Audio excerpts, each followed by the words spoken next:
Hello friends, welcome to Aarthi's kitchen. நம்ம இன்றைக்கி பார்க்க போகிறது பன்னீர் பீஸ் மசாலா. இந்த பன்னீர் பீஸ் மசாலா பார்த்திங்கன்னா சப்பாத்தி, ரோட்டி, நான் எல்லாத்தோடையும் தொட்டு சாப்பிட்டா ரொம்பவே நல்லாயிருக்கும். இதை குயிக்காகவும் செஞ்சு முடிச்சிடலாம். வாங்க இப்போ எப்படி பண்ணுறதுன்னு பார்க்கலாம். இப்போ முதல்ல ஸ்டவ்வில் ஒரு பேன் வச்சுட்டு அதில் 2 டேபிள் ஸ்பூன் அளவுக்கு எண்ணெய் சேர்த்துக்கோங்க. எண்ணெய் சூடானோடனே அதில் மீடியம் சைஸில் 2 வெங்காயத்தை இந்த மாதிரி ரஃப்பாக கட் பண்ணி சேர்த்து வதக்கிக்கோங்க. வெங்காயம் இது மாதிரி ரஃப்பாக கட் பண்ணால் போதுங்க. எண்ணெய் வதக்கிட்டு அரைக்க தான் போகிறோம். இப்போ அது கூடவே 1 இன்ச் அளவுக்கு இஞ்சி சேர்த்துக்கோங்க. அடுத்தது 5 பல் பூண்டு, இதையும் சேர்த்து நல்லா இந்த எண்ணெயிலே வதக்கிக்கோங்க. அடுத்தது இது கூடவே 6-7 முந்திரி சேர்த்துக்கோங்க. முந்திரி சேர்க்கறனால கிரேவி திக்னஸாகவும் இருக்கும், அதே சமயம் டேஸ்ட்டாகவும் இருக்கும். இப்போ இது எல்லாத்தையும் லேசாக ஒரு தடவை வதக்கி விட்டுட்டு இது கூடவே 3 தக்காளி இந்த மாதிரி கட் பண்ணி சேர்த்துக்கோங்க. இப்போது தக்காளியும் சேர்த்து நல்லா வதக்கிக்கலாம். இப்போது ஸ்டவ்வை மீடியம் ஃப்ளேமில் வச்சுட்டு ஒரு 2-3 நிமிஷத்துக்கு தக்காளியை நல்லா வதக்கிக்கலாம். தக்காளி நல்லா சாஃப்டாக ஆகிற வரைக்கும் வதக்கணுங்க. அப்போ தான் கிரேவி நல்ல டேஸ்ட்டாக இருக்கும்.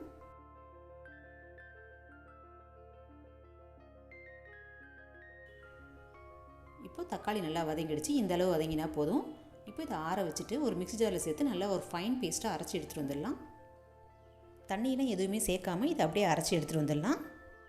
பாருங்கள், இப்போ அரைச்சி எடுத்துகிட்டு வந்தாச்சு. இது அப்படியே இருக்கட்டும்.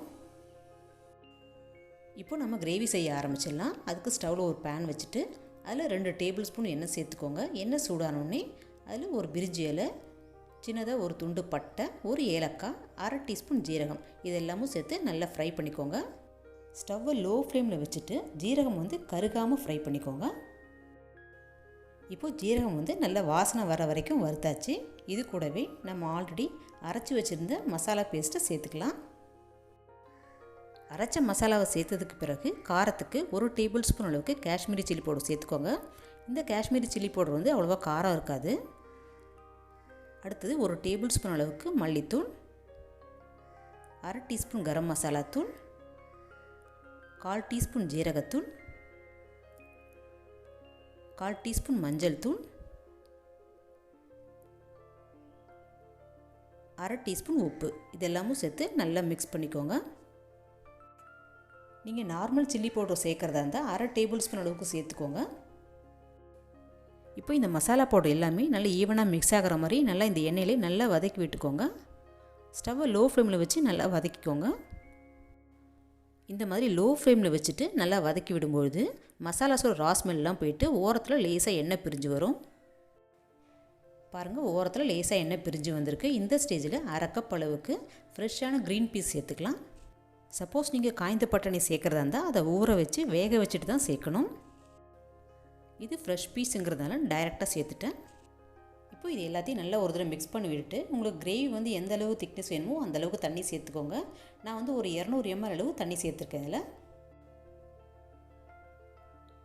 பாருங்கள், கிரேவியோட திக்னஸ் இந்த மாதிரி இருந்தால் அது கொதித்து வரும்போது இன்னும் கொஞ்சம் திக்காகும்.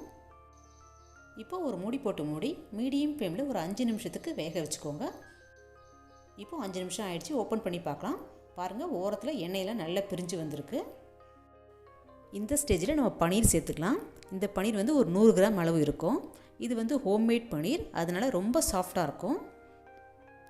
அதனால் கொஞ்சம் ஜென்டிலாக மிக்ஸ் பண்ணி விட்டுக்கலாம். பன்னீர் சேர்த்ததுக்கப்புறமா ரொம்ப நேரம் குக் பண்ணக்கூடாது. ஒரு 2 நிமிஷத்துக்கு லோ ஃப்ளேமில் குக் பண்ணிக்கோங்க. இப்போது 2 நிமிஷம் ஆயிடுச்சு. கடைசியாக கொஞ்சமாக கசூரி மேத்தியை ட்ரை ரோஸ்ட் பண்ணிவிட்டு அதை இந்த மாதிரி க்ரஷ் பண்ணி சேர்த்துக்கோங்க. நல்ல வாசனையாக இருக்கும். அடுத்தது கொஞ்சமாக நறுக்கின கொத்தமல்லி இலை, கடைசியாக 1 டேபிள் ஸ்பூன் அளவுக்கு ஃப்ரெஷ் க்ரீம் அல்லது 1/2 டேபிள் ஸ்பூன் அளவுக்கு பட்டர், இது 2த்தில் ஏதாவது ஒன்று சேர்த்துக்கோங்க. இது 2மே ஆப்ஷனல் தாங்க, விருப்பப்பட்டால் சேர்த்துக்கலாம். அவ்வளோதாங்க, ரெஸ்டாரண்ட்டில் கிடைக்கிற மாதிரியே நல்ல டேஸ்டான பீஸ் பன்னீர் மசாலா சூப்பராக ரெடி பண்ணிட்டோம். நீங்களும் இதே மாதிரி இந்த பீஸ் பன்னீர் மசாலாவை செஞ்சு பாருங்கள். செஞ்சு பார்த்துட்டு எப்படி இருந்துங்க ஃபீட்பேக்கை கமெண்ட்ஸில் சொல்லுங்கள். பிடிச்சிருந்தால் லைக் பண்ணுங்கள், ஷேர் பண்ணுங்கள். மறக்காமல் ஆர்த்திஸ் கிச்சனை சப்ஸ்கிரைப் பண்ணி வச்சுக்கோங்க. தேங்க்யூ.